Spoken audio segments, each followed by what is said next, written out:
Baik, selamat siang para mahasiswa sekalian.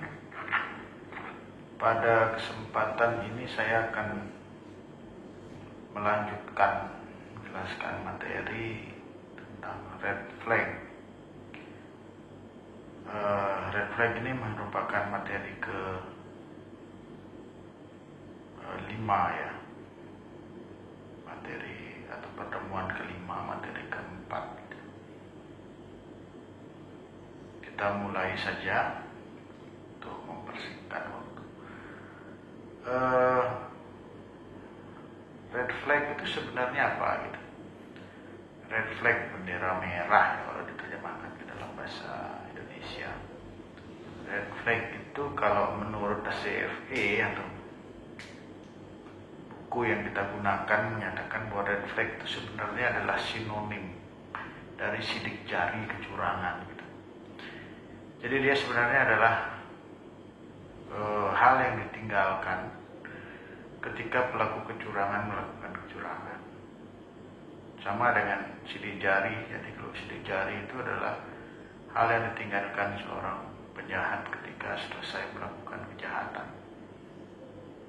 Nah, kenapa kita perlu untuk mempelajari ini? Karena dengan sidik jari ini kita bisa menelusuri gitu. Kecurangan itu terjadinya di mana, kapan, gitu. Jadi bagaimana kecurangan itu dilakukan, semuanya bisa mulai dari sidik jari. Jadi penyidikan bisa mulai sidik jari kalau kita bicara kejahatan ya.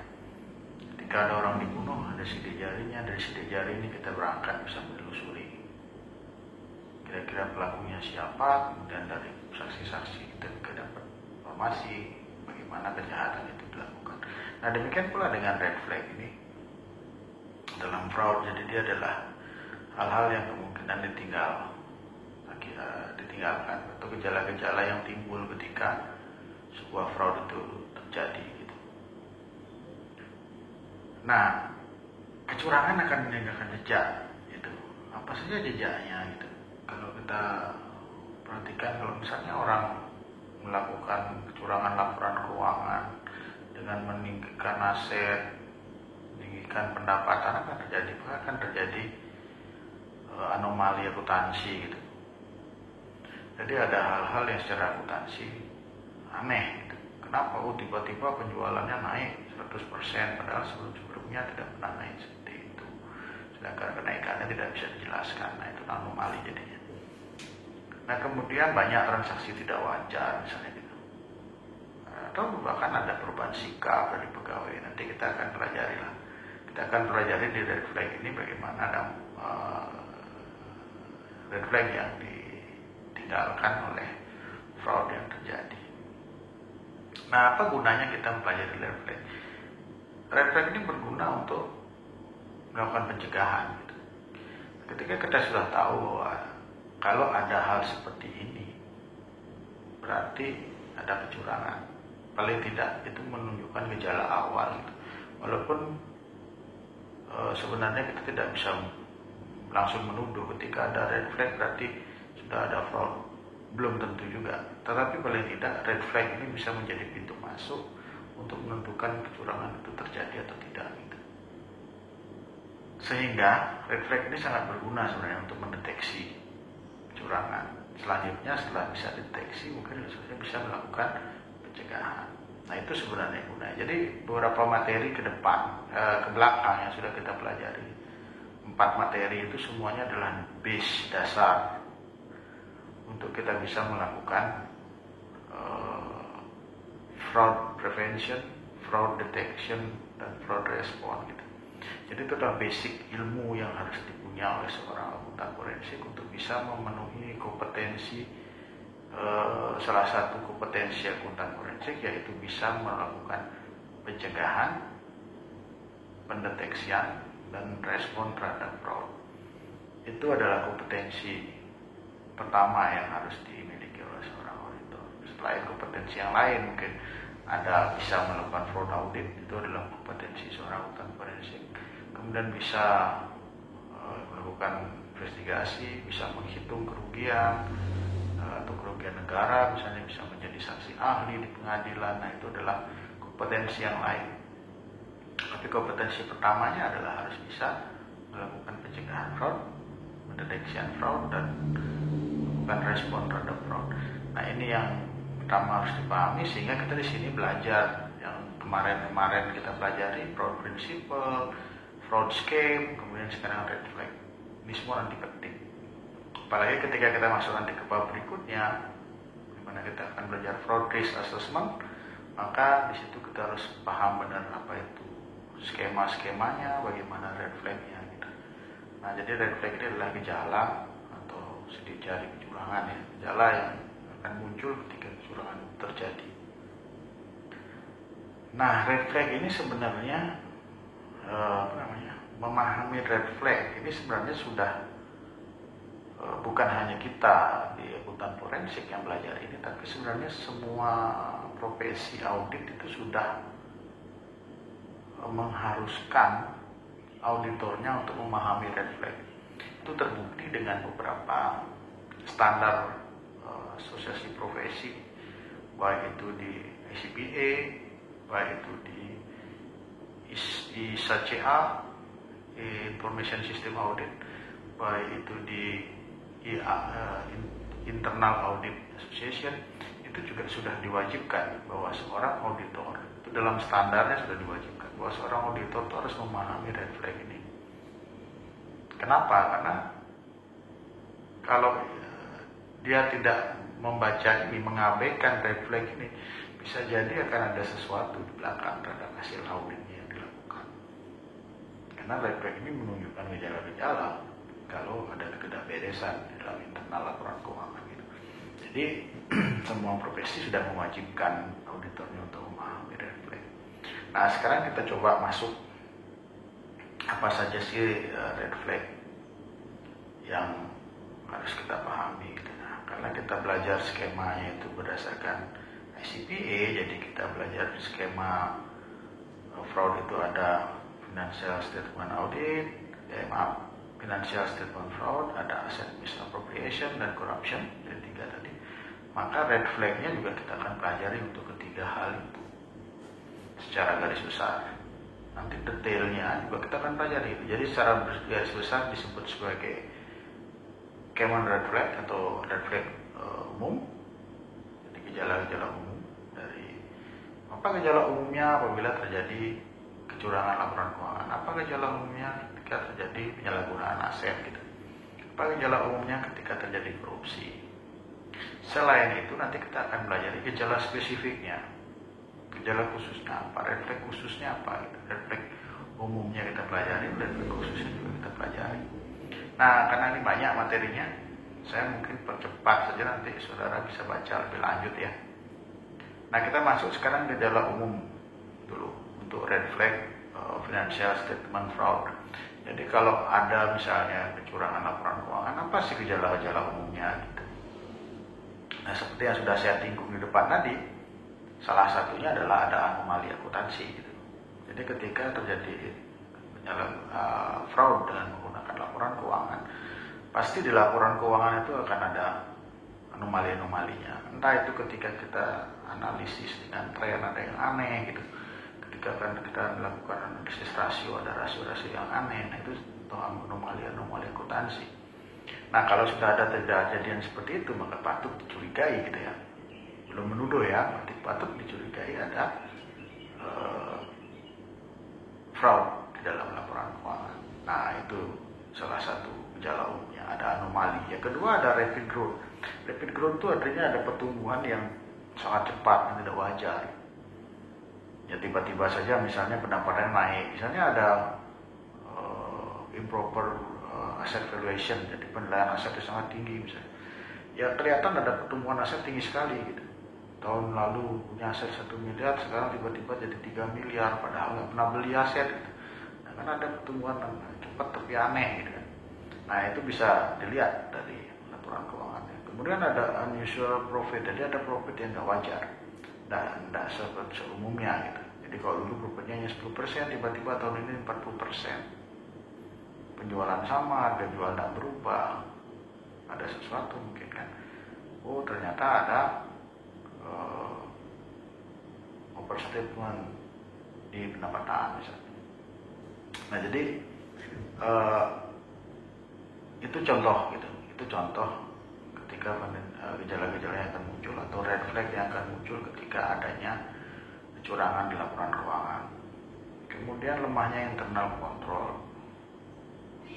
Jadi ketika kita melakukan audit, kita tanya kepada accountingnya, ternyata internal controlnya lemah, ada kemungkinan financial statement fraud ada di dalam. Itu jadi gejala awal. Kemudian ada agresif eksekutif manajemen. Kenapa? Karena dia melakukan ingin harga sahamnya meningkat dengan tajam, maka dia melakukan pencatatan pendapatan fiktif, melakukan manipulasi terhadap laporan keuangan. Jadi keagresifan eksekutif manajemen ini bisa dicurigai. Agresif itu artinya mereka sangat-sangat getol hanya untuk memikirkan harga sahamnya naik, harga saham naik, tidak memikirkan bagaimana operasional perusahaan di dalam berjalan gitu. Nah gejala-gejala ini kan gejala ya, artinya kita tidak menuduh, tidak semua manajemen yang agresif kemudian akan mengindikasikan adanya fraud financial statement. Nah, tapi paling tidak itu bisa menjadi gejala awal gitu. Nah itu jadi gejala awal yang patut dicurigai gitu. Oke, saya rasa itu untuk financial statement. Jadi silahkan nanti dibaca lebih lanjut. Kalau kita mau lihat lebih detail, nanti di spesifiknya akan kita coba jelaskan.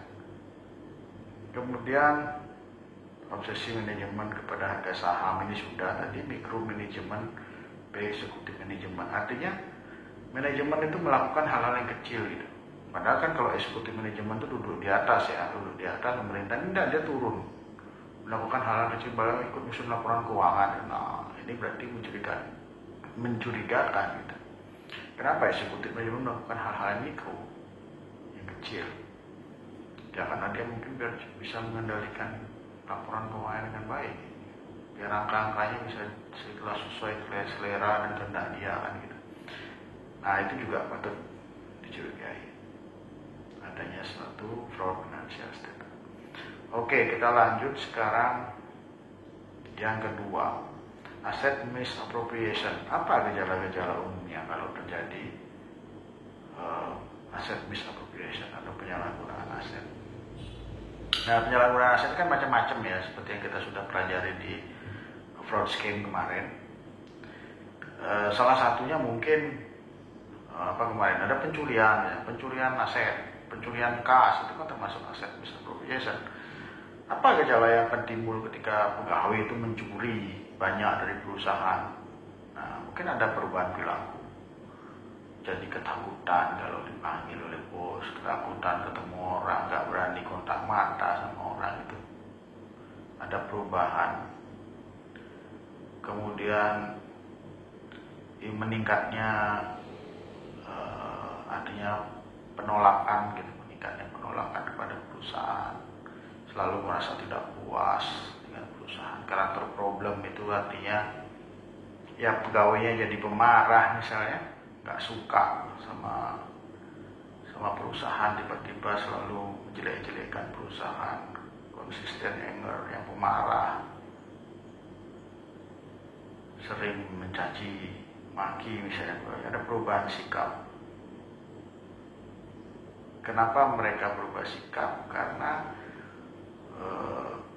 untuk merasionalisasi perbuatan mereka gitu.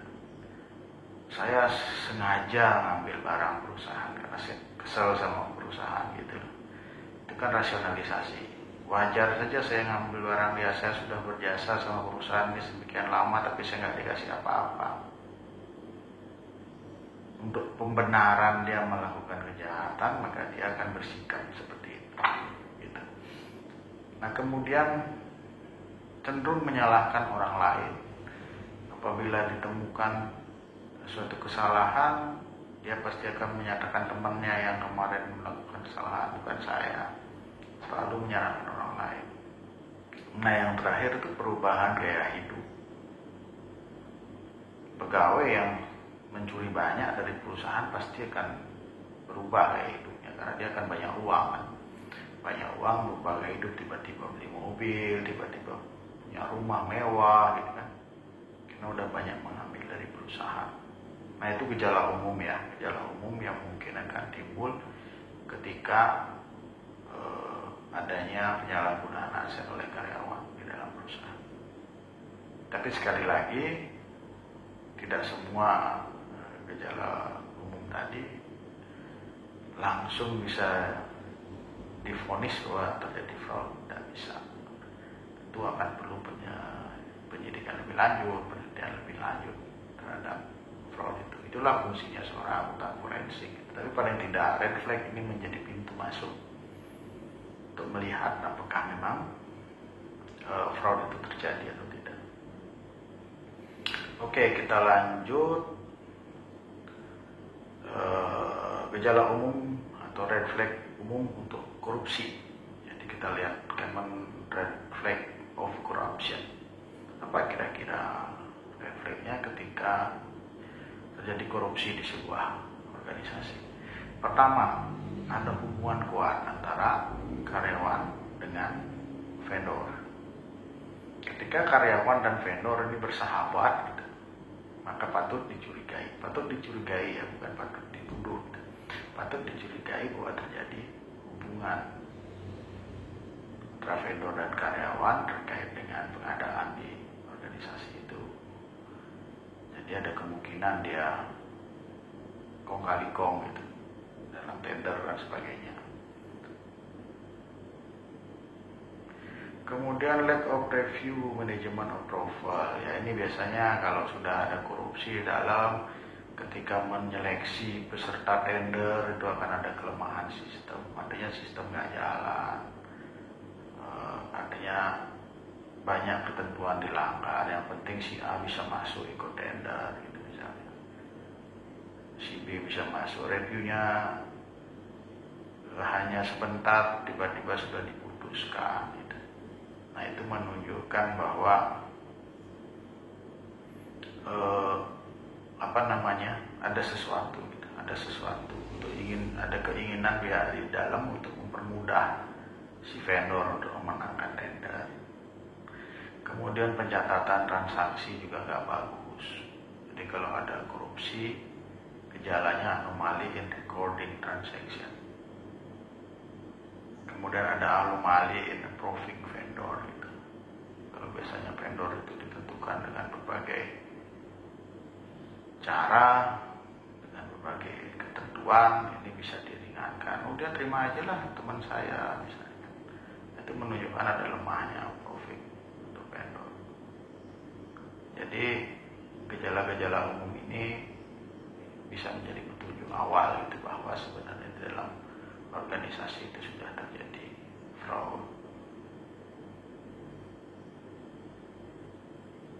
Oke, kemudian kita lanjut kepada gejala-gejala khusus.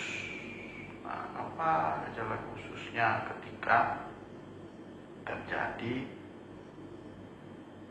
fraud financial statement?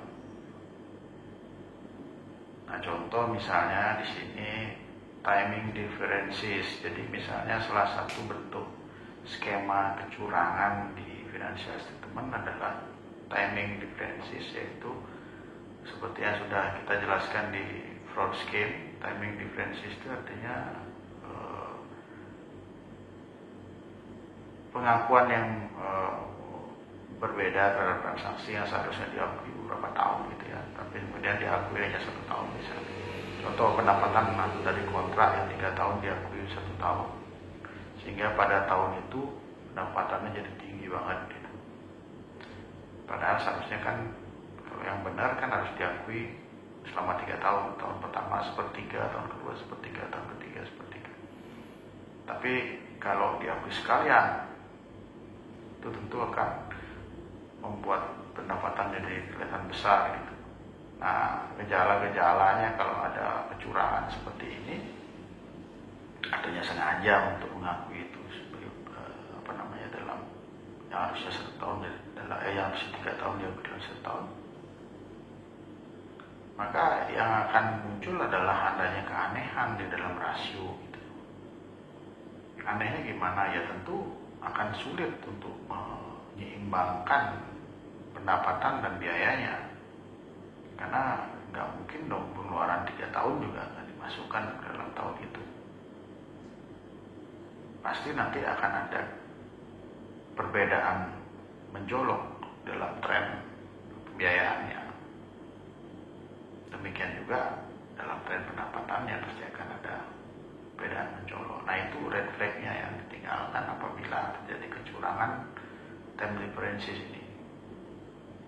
Timing differences ini digunakan untuk meningkatkan pendapatan, pasti akan meninggalkan jejak yang aneh di biaya-biayanya, ada anomali di situ, ada tren yang tidak wajar gitu. Itu salah satu contoh. Nah kemudian yang kedua, apabila terjadi pendapatan fiktif, ini juga salah satu skema kecurangan laporan keuangan, yaitu munculkan pendapatan fiktif. Apa yang gejala yang akan muncul? Red flag-nya apa? Ya ada peningkatan penjualan yang gak wajar pasti. Kalau kita bandingkan dengan tren-tren sebelumnya gitu, pasti ada kelihatan pendapatan tidak wajar. Kemudian data customer-nya nggak ada. Jadi ada banyak data customer yang nggak ada. Itu ada indikasi, menunjukkan ada indikasi bahwa ya customer-nya nggak ada sebenarnya gitu. Hanya dibuat-buat. Kemudian rasio-rasionya juga nggak wajar. Pendapatannya misalnya naik, ternyata yang lain nggak ikut naik gitu. Sehingga jadi kelihatan tidak wajar. Ada keanehan-keanehan dalam rasio. Nah itu akan muncul menjadi red flag ketika terjadi kecurangan dengan modus pendapatan fiktif. Kemudian conciliabilities, menyembunyikan kewajiban, misalnya dengan menyembunyikan pembiayaannya di perusahaan anak, ya segala macam. Seperti yang sudah kita jelaskan di fraud scheme, atau mungkin menyembunyikan pendapatannya dengan cara-cara tertentu, maka akan menyembunyikan kewajibannya dengan cara-cara tertentu, maka akan kelihatan. Apalagi bila disembunyikan di perusahaan anak misalnya, maka akan kelihatan ada transfer ke perusahaan anak, transfer yang nggak bisa dijelaskan ke perusahaan anaknya. Kemudian ada kecenderungan menggunakan kantor akuntan publik yang berbeda antara perusahaan induk dan perusahaan anak gitu. Karena kalau pakai yang sama takutnya ketahuan ada transaksi yang aneh ke perusahaan anak gitu kan. Kemudian invoice dari vendor juga ada rekamannya. Tiba-tiba aja ada invoice tapi nggak jelas dari siapa, nama nggak ada, nomor nggak isi. Itu banyak tersimpan di perusahaan anak misalnya. Di sana tempat menyembunyikannya gitu. Nah itu contoh-contoh dari kecurangan laporan keuangan. Kemudian disclosure yang tidak mencukupi atau inadequate disclosure. Nah apa yang akan terjadi atau gejala apa yang akan timbul ketika adanya disclosure yang tidak memadai? Ya dia pasti akan ada pengungkapan yang sengaja dibikin kabur gitu kan. Jadi kalau orang mau bikin disclosure yang nggak jelas, ya pasti dia akan bikin disclosure yang kabur. Ada sesuatu yang penting tapi nggak diungkap gitu, di disclosure itu. Atau bahkan ditemukan kecurangan. Nah itu adalah gejala yang akan muncul atau red flag yang akan muncul ketika ada kecurangan dalam disclosure. Jadi sengaja menyembunyikan yang seharusnya diungkap tidak diungkap, maka akan terlihat ada pengungkapan yang aneh, yang tidak lengkap, yang kabur. Karena dia harus menyembunyikan hal itu kan. Gitu. Nah kemudian selanjutnya asset valuation. Nah, apabila terjadi kecurangan dalam laporan keuangan dengan menggunakan modus asset valuation, yang penilaian asetnya sengaja dibesar-besarkan gitu, misalnya untuk pinjam uang di bank misalnya, lakukan fraud dengan laporan keuangan dengan cara asetnya ditinggi-tinggikan, maka akan kelihatan. Sama seperti tadi, kalau pendapatan yang difiktifkan, ya jelas akan ada rasio yang nggak wajar, akan ada peningkatan aset nggak wajar gitu. Ada pendapatan yang nggak bisa dijelaskan, ada tren rasio yang aneh gitu kan. Dan yang terakhir itu biasanya manajemennya kurang responsif ketika diaudit. Jadi kalau manajemen itu suka manipulasi laporan keuangan dengan berbagai modus-modus tadi, kecenderungannya itu pasti dia tidak responsif ketika diaudit. Pasti dia berusaha ngumpet, berusaha untuk tidak ditanya macam-macam gitu. Dia tidak respon. Bahkan mungkin dia tidak masuk kerja ketika ada audit masuk gitu. Nah itu contoh red flag-nya. Jadi kalau ada gejala-gejala itu muncul, patut dicurigai bahwa terjadi fraud di dalam perusahaan dengan menggunakan skema laporan keuangan. Oke, kita lanjut. Sekarang kalau gejala khususnya untuk penyalahgunaan aset, kita coba lihat apa saja mungkin. Nah, kalau shell company seperti yang kita sudah bahas ya, salah satu bentuk penyalahgunaan aset billing scheme itu adalah shell company, artinya pelaku itu membuat perusahaan fiktif. Ya pelakunya jelas adalah orang dalam yang berpengaruh itu yang bisa membuat perusahaan fiktif, yang bisa meng-approve pembayaran untuk vendor gitu ya, yang bisa meng-approve untuk pengadaan vendor baru termasuk pembayaran. Nah ini kalau banyak terjadi shell company itu, perusahaan-perusahaan fiktif yang digunakan oleh pegawai untuk mengambil uang perusahaan, itu pasti biasanya di database-nya kan banyak ada vendor yang nggak jelas, alamatnya mungkin sama dengan vendor yang lain, atau nomor teleponnya sama, alamatnya beda, namanya beda, tapi nomor teleponnya sama. Kemudian invoice yang diterima dari vendor itu selalu misalnya tidak bernomor urut, hanya dibuat dari print Excel, tidak ada logo, tidak ada detail yang memadai gitu. Kemudian karena kalau juga tidak mencantumkan nomor induk pegawai yang menandatangani invoice, kemudian tidak membayar pajak mungkin juga di invoice-nya, artinya invoice itu tidak termasuk pajak, tidak ada tercantum NPWP. Nah itu patut dicurigai bahwa vendor-vendor yang dibayar itu vendor-vendor fiktif gitu, karena database data vendornya nggak jelas. Nah kemudian yang kedua, kalau misalnya menggunakan skema pass-through vendor, kira-kira red flag-nya? Pass-through itu kan artinya dia menggunakan perusahaan perantara gitu, dimana perusahaan perantara ini mengambil komisi secara apa ya? Jadi secara seenaknya gitu, artinya dia nggak kerja apa-apa, cuma jadi perusahaan perantara tapi dia dapat uang gitu. Nah kalau perusahaan dibeginikan gitu, harusnya beli 1.000 jadi beli 1.500, kan berarti perusahaan banyak dirugikan ya, otomatis pendapatan akan turun. Nah itu red flag-nya dia, pasti ada pendapatan turun, harga pokoknya jadi naik gitu kan. Kemudian ada harga-harga mahal yang harus dibayar oleh perusahaan. Artinya harga produk itu terlalu mahal tapi tetap dibayar saja oleh perusahaan. Nah ini mencurigakan, kenapa perusahaan tetap mau membayar? Oh karena itu adalah perusahaan miliknya karyawan gitu, sehingga mahal tidak mahal tetap dibayar. Nah itu salah satu red flag yang mungkin nanti patut dicurigai. Kemudian internal controlnya lemah untuk ketika menentukan vendor, itu juga menjadi gejala atau red flag. Kemudian invoice-nya tidak detail, sama seperti shell company tadi. Kalau dia perusahaan abal-abal yang hanya mencari keuntungan karena adanya orang dalam yang memanfaatkan, yaitu salah satunya pasti dia tidak bisa memberikan invoice yang detail, NPWP-nya nggak ada, data pegawai yang menandatangani tidak jelas, tidak ada nomor induk pegawainya misalnya kan. Atau ketika dicek di database ternyata vendor ini punya nomor telepon yang sama dengan vendor yang lain. Nah itu salah satu gejala-gejala. Nah kemudian kalau terjadi personal purchase misalnya, ada fraud dengan skema atau modus personal purchase, apa gejalanya? Personal purchase itu membayar keperluan pribadi tapi melalui uang perusahaan gitu.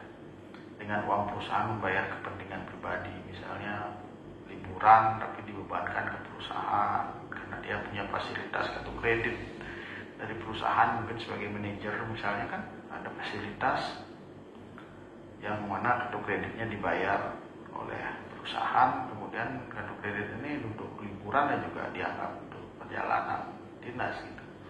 Nah kalau hal modus seperti ini terjadi, maka akan timbul biaya tinggi pasti di perusahaan. Banyak ada tagihan untuk barang-barang yang tidak penting misalnya. Tiba-tiba aja perusahaan udah bayar jaket gitu, padahal perusahaan tidak ada kebutuhan akan jaket misalnya, tapi ternyata ada kebutuhan jaket misalnya kan. Nah itu salah satu gejala yang akan muncul adalah adanya tagihan untuk hal-hal yang tidak penting gitu. Kemudian tagihannya juga meningkat dari tahun ke tahun, bahkan over budget gitu. Nah itu gejala-gejala yang akan muncul ketika ada modus atau skema personal purchase di dalam perusahaan atau fraud dengan modus itu. Oke, kemudian gimana kalau misalnya ada kita masuk ke payroll sekarang, payroll scheme, skema payroll, misalnya ada ghost employee di dalam perusahaan. Artinya ada pegawai perusahaan yang menggunakan modus ghost employee, artinya dia memasukkan karyawan-karyawan fiktif yang akhirnya dibayar tiap bulan oleh perusahaan. Apa gejala yang akan muncul? Red flag-nya apa?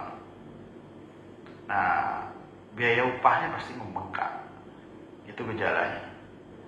Biaya upah pasti membengkak, kemudian kalau dicek database pegawai, itu pasti ada beberapa pegawai dengan identitas yang hampir sama gitu. Bisa nomor teleponnya sama padahal pegawainya beda, alamatnya sama padahal pegawainya beda. Atau ada pegawai yang mungkin nomor KTP-nya nggak jelas, atau ada yang alamatnya nggak jelas gitu. Atau ada yang isi alamat mungkin database-nya. Nah ini menunjukkan gejala-gejala bahwa indikasi bahwa terjadi fraud dengan modus ghost employee. Atau mungkin ada pegawai yang bagian personalia yang nggak mau libur gitu, nggak mau cuti. Ya karena kalau cuti dia takut terbongkar gitu. Apalagi mau cutinya di pas gajian gitu kan. Bisa jadi dia takut lupa masukkan ghost employee-nya. Sehingga kalau lupa sekali kan ketahuan nanti. Nah ini ghost employee ini kan bisa terjadi kalau perusahaan itu punya karyawan banyak gitu. Jadi bisa aja ada fiktif 2 orang gitu, ternyata fiktif dari 6.000 pegawai 2 orang fiktif. Ya itu dinikmati oleh seseorang yang ada di internal sana dengan menggunakan modus ghost employee. Jadi kalau dia libur si orang ini, pelaku ini kan otomatis nanti takutnya ketahuan. Kalau bulan kemarin bayar gaji 6.000 orang, kok sekarang bayar gaji cuma 6.000 kemarin, sekarang cuma 5.998 gitu. Itu ada 2 orang yang nggak dibayar gaji sebulan ini. Bisa jadi itu adalah ghost employee tadi. Nah kan bisa, makanya kadang-kadang kalau pegawai yang memang melakukan itu pasti takut untuk libur gitu. Takut dia ketahuan apa yang sudah dilakukan selama ini. Nah kemudian ada falsified wages. Ini juga sama modusnya ya, payroll scheme ini juga. Jadi ada lembur pegawai yang sengaja ada lembur fiktif, ada klaim fiktif gitu. Nah ini juga bisa dilakukan orang dalam. Modus-modus ini dilakukan orang dalam. Jadi pegawai yang nggak sakit diklaim sakit, bayar oleh perusahaan. Pegawainya tidak lembur diklaim lembur gitu. Nah, apa yang terjadi apabila apa yang akan muncul atau red flag apa yang akan muncul ketika ada modus ini dilakukan oleh pegawai di dalam dengan melakukan kecurangan modus ini? Maka akan muncul pertama, banyak jam lembur yang nggak bisa dijelaskan karena tiba-tiba tanggal 22 ada lembur gitu misalnya. Tapi ternyata pada tanggal itu tidak ada lembur sebenarnya secara keseluruhan, tapi kok ada 2 orang tiba-tiba ada lembur. Nah hal-hal seperti ini akan muncul. Jadi sebagai gejala gitu. Atau adanya perubahan gaji nggak wajar, tiba-tiba si A berubah gajinya sangat tinggi naiknya gitu. Bulan lalu dapat gaji 2 juta, sekarang tiba-tiba 4 juta. Kenapa ya? Lemburnya ternyata banyak. Ternyata hanya 1 orang dibebankan lembur itu. Nah ini adalah gejala-gejala pintu masuk yang bisa mengungkap adanya kecurangan-kecurangan seperti itu. Nah kemudian kita lanjut untuk percepat cek tempering. Nah, cek tempering kan menggunakan cek. Ada yang misalnya ceknya diganti nama, ada ceknya dipalsukan penerimanya gitu kan. Itu apa yang akan muncul? Nah akan muncul banyak cek hilang. Gejalanya pasti. Karena kan banyak cek-cek yang dicuri, diklaim kemudian dicairkan oleh pegawai pelaku. Jadi biasanya kalau kejahatan dengan menggunakan cek perusahaan, biasanya gitu, ceknya dicuri, atau seperti forget disbursement check itu, ceknya disengaja dibuat salah, kemudian diambil ke supplier, ceritanya untuk diperbaiki tapi dicairkan. Nah kalau yang seperti itu kan pasti akan memunculkan laporan di perusahaan bahwa banyak cek yang di cancel. Kenapa di cancel? Karena salah ketik misalnya. Nah data di perusahaan akan menunjukkan banyak cek hilang, banyak cek yang dibatalkan.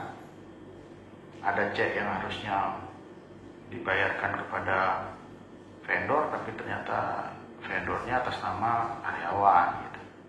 Atau ada duplikasi nomor cek dan lain sebagainya. Nah itu salah satu bentuk yang mungkin akan muncul ketika terjadi kecurangan menggunakan cek. Nah itulah red flag-nya yang mungkin bisa kita jelaskan secara spesifik ya. Nanti untuk lebih lanjut saudara bisa coba cek sendiri, baca sendiri lagi lebih detail sehingga bisa memperoleh penjelasan yang lebih komprehensif. Kalau dari saya mungkin baru kulit-kulitnya aja ini saya jelaskan. Nah sekarang yang terakhir kita coba bahas spesifik red flag untuk korupsi.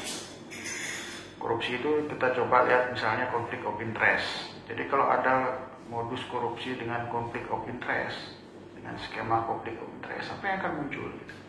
Gejala apa yang akan muncul di perusahaan? Nah, salah satunya mungkin akan muncul transaksi besar pada satu vendor. Ya vendor ini mungkin keluarganya si bos gitu ya, keluarganya si bos, keluarganya si pejabat. Tiba-tiba transaksinya hanya ke sana saja. Tiap tahun dia aja pemenang tender gitu.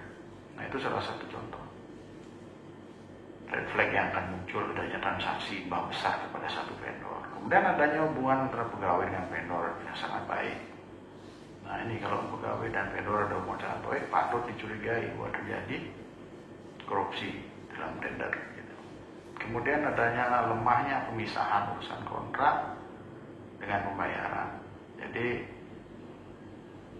pegawai misalnya menentukan siapa pemenang tender dan siapa yang melakukan pembayaran itu misalnya orangnya sama. Gitu. Nah ini menunjukkan lemahnya urusan kontrak dan urusan pembayaran. Jadi seharusnya kan dipisah gitu, untuk mengurangi, minimalisir terjadinya kecurangan. Tapi bisa jadi sengaja dirangkap supaya lebih mudah melakukan fraud gitu. Bisa jadi itu bukan kehendaknya pegawai, tapi memang pejabatnya yang menempatkan orang itu seperti itu. Dia agar mudah diatur gitu misalnya. Nah itu gejala, itu red flag apabila terjadi korupsi dengan modus konflik of interest. Nah yang kedua, bribery, penyuapan. Apa yang akan muncul gejala-gejala atau red flagnya ketika ada fraud dengan modus bribery atau penyuapan di dalam organisasi? Salah satunya adalah pasti orang yang disuap ini pasti akan ada perubahan gaya hidup gitu. Orang yang biasa disuap pasti akan berubah gaya hidupnya. Darinya bawa motor jadi bawa mobil dan sebagainya. Dari rumah satu jadi rumah dua gitu. Dan sebagainya. Kemudian adanya hubungan dan pegawai dan vendor pasti. Kalau dia suka disuap pasti dia punya hubungan baik dengan pihak ketiga.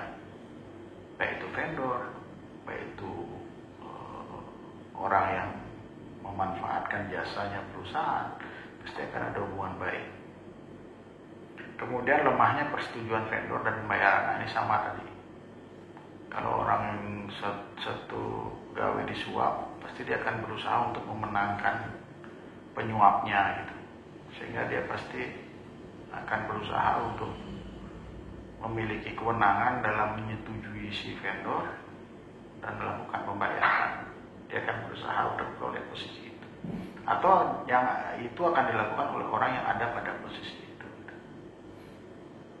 Nah kemudian yang terakhir economic extortion atau pemerasan. Nah ini hampir sama dengan bribery. Cuman bedanya bribery sukarela, kalau extortion ini ya artinya dipaksa untuk memberikan sesuatu oleh si pejabat. Kalau yang tadi pejabatnya dikasih uang, kalau yang ini pejabatnya memaksa minta uang. Kemudian red flagnya apa gitu? Red flagnya ya sama. Nah, kan ada perubahan gaya hidup pasti. Jadi orang yang biasa memeras, pasti dia akan punya perubahan gaya hidup.